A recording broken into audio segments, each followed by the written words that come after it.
Iya, tentu harus ada ya tampil secara eksplisit ya dari publik itu sense of belonging, ownership gitu ya terhadap IKN ini. IKN bukan miliknya Pak Jokowi dan golongan. Oh iya, jangan begitu sebentar, dong. Sebentar. Saya belum selesai, dengerin dulu. Wiwi itu profesor, karena yang keluar dari mulutnya semua nyinyir, penuh dengan prasangka, prejudice. Sebentar, Anda ngomongnya dengar dulu, Bang Abalin. Dari dulu saya latihan menghormati, Anda menghormati omongan orang, mulai tadi ya, tidak menyela. Cuma jangan prejudice. Tahan dulu, kita ke Mbak Wiwi dulu. Saya belum titik, dengar, saya belum titik ya, saya belum titik. Dari dulu prejudice. Saya itu mengapresiasi. Bang Ali, tahan dulu, kita berikan kesempatan dulu Mbak Wiwi memberikan pernyataannya. Mbak Wiwi silakan. Terjadi perdebatan panas antara juru bicara Istana Ali Muchtar Ngabalin dengan pengamat politik Siti Zuhro dalam dialog di Kompas TV. Hal yang membuat Ali Muchtar Ngabalin naik pitam adalah pernyataan dari Siti Zuhro yang mengatakan bahwa IKN bukanlah milik Jokowi dan juga sekelompok tertentu, tapi milik rakyat Indonesia. Mendengar pernyataan dari Siti Zuhro tersebut, Ali Muchtar Ngabalin langsung menimpali. Ia mengatakan bahwa narasi yang digunakan oleh Siti Zuhro tidak baik dan tidak mendidik. Iya, saya itu mengapresiasi, belum titik sudah disambar. Udah, tapi memang bukan baru kali ini aja Ibu Wiwi ketemu saya kan. Sebelumnya kan suka begitu, prejudice. Silakan Mbak Wiwi. Supaya bottom up dan top down itu ketemu Bang Abalin, Anda jangan menghantam orang sembarangan. Ya, tapi dari dulu begitu. Saya itu ASN ya, saya ASN, Anda bukan ASN. Mbak Wiwi tadi soal harapannya publik. Silakan belonging terhadap negara bangsa ya. Bang Ali, kita fokus lagi ya soal gimana agar IKN bisa jadi kebanggaan kita semua. Mbak Wiwi silahkan.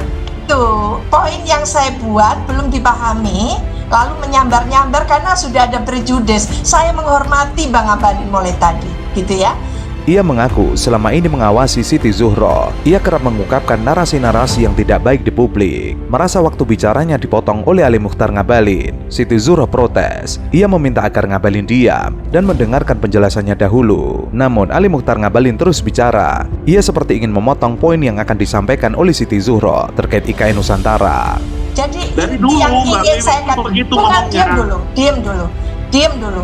Saya ingin mengatakan bahwa gitu ya, public trust itu akan diikuti oleh rasa memiliki gitu ya terhadap IKN gitu kan, bahwa IKN itu dibangun tentu gitu ya untuk kita semua, untuk NKRI kan itu maunya gitu. Nah sekarang kalau masih ada persepsi bahwa ada ketidakpercayaan atau sebagian percaya sebagian tidak, lah ini kan proses. Lah nanti kalau sudah jadi dan sebagainya, dan lalu Pak Jokowi dengan semua talentanya itu mampu menunjukkan ke publik gitu ya komitmen dan konsistensinya dan sebagainya, tentu pengakuan itu enggak usah dipaksa datang, tidak ada yang nyinyir pastinya gitu loh.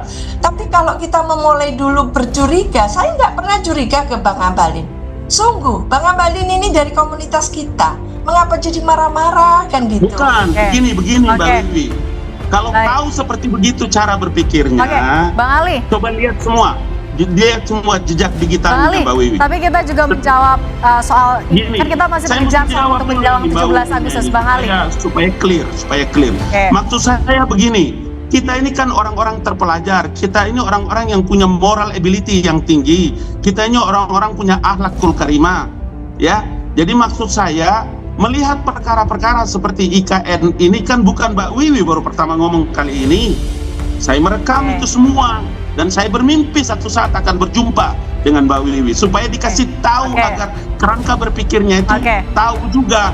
Kalau hari-hari orang sekapasitas Mbak Wiwi, profesor, ahlinya, tapi kalau dengan prejudice dalam menggunakan berbagai macam pilihan kata terhadap menilai kinerja yang dilakukan oleh pemerintah, khususnya kepada Presiden Joko Widodo, itu tidak mendidik Ibu Profesor. Presiden Jokowi bertolak ke Ibu Kota Nusantara, Kalimantan Timur dengan didampingi sejumlah selebritas untuk meresmikan jembatan Pulau Balang dan meninjau pembangunan jalan tol menuju IKN. Presiden Jokowi bertolak dengan menggunakan pesawat Kepresidenan Indonesia 1 dari Pangkalan TNI AU Halim Perdana Kusuma, Jakarta Timur. Sementara para influencer menuju Balikpapan, Kalimantan Timur dengan menggunakan pesawat TNI AU. Berdasarkan pantauan, sejumlah selebritas tampak sudah berada berada di ruang tunggu Pangkalan TNI AU Halim Perdana Kusuma, antara lain Nagita Slavina, Atta Halilintar, dan Aurel Hermansyah, Irwansyah dan Saskia Sungkar, Ferry Mariadi, Omes, dan Dian Ayu, Gading Martin, dan Poppy Sofia. Pada kunjungan kerja di hari pertama, Presiden Jokowi siap meresmikan jembatan Pulau Balang dan meninjau pembangunan jalan tol di Ibu Kota Nusantara. Jokowi juga akan meninjau perkembangan pembangunan kantor Presiden dan Istana Kepresidenan di IKN. Sementara Istana Kepresidenan memastikan bahwa Presiden Jokowi akan berkantor selama 3 hari di Ibu Kota Nusantara Penajam Pasar Utara. Sebelum bekerja dari Istana IKN besok, Presiden Jokowi dan Ibu Negara Iriana akan menginap di kantor Presiden yang ada di calon Ibu Kota baru.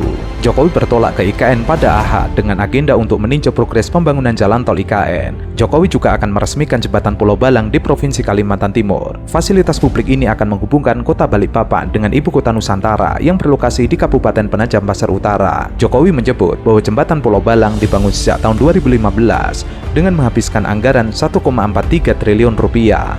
Selain ke IKN, sarana ini juga menghubungkan Kalimantan Timur ke Kalimantan Selatan. Saya senang ya dengar berita Pengabalin akan pindah ke IKN. Kenapa nih? Saya berharap segera orang-orang seperti Ali Mohtar Ngabalin, Andre Rosiadi, Ade Armando cepat-cepatan lah pindah. Gibran. Paling tidak, dan sebagai seluruh anggota DPR ini, paling tidak hak jalan raya, hak saya di jalan raya nggak diganggu sama mereka dengan robot, dengan mobil pengawalan segala macam itu merusak suasana hati kita di jalan raya, membuat tambah macet, mengambil. Silakan aja. Buat saya secara pribadi. Lalu semakin jauh dari pandangan Jakarta itu, semakin nyaman ruang publik kita, nggak pengap. Menteri Pekerjaan Umum dan Perumahan Rakyat Basuki Hadimulyono memastikan pasokan air bersih dan listrik siap tersedia sebelum Presiden Jokowi mulai berkantor di Ibu Kota Nusantara. Basuki memaparkan proses pengujian air bersih akan mulai dilakukan pada 15 Juli dan pada 18 Juli dirinya akan mengecek langsung hasil distribusi air di IKN. Menurut Basuki yang baru saja mengadakan rapat terkait infrastruktur energi dan komunikasi untuk IKN, kawasan Ibu Kota Baru Indonesia itu sudah mendapatkan pasokan listrik sebesar 10 MW. Telkom dan PLN melaporkan 10 MW yang sekarang sedang dibangun 40 MW. Kantor Menko yang 4 lantai dari 4 tower, 3 lantai sudah siap, air minum sudah bisa masuk ke IKN. Nanti tanggal 19 akan cek ke sana. Rumah Menteri dari 36 mudah-mudahan akan selesai Juli ini. Dari 47 tower ASN, 12 tower insya Allah akan selesai furnished, sehingga itu bisa dimanfaatkan oleh peserta upacara. Jika pasokan air dan listrik sudah siap, Presiden Jokowi diperkirakan bisa mulai berkantor di IKN setelah 22 Juli 2024. Namun, mengenai kapan pastinya Presiden Jokowi akan berkantor di IKN, Basuki meminta para wartawan menanyakan langsung kepada Jokowi. Namun, Jokowi sendiri sudah mengatakan menunggu kesiapan infrastruktur penunjang untuk berkantor di IKN. Hampir habis uang 92 triliun untuk membangun IKN sekawasan Monas. Yang sudah jadi itu Istana Negara, 4 kantor Kementerian Koordinator, sama rumah untuk pegawai negeri, ASN lah di sana.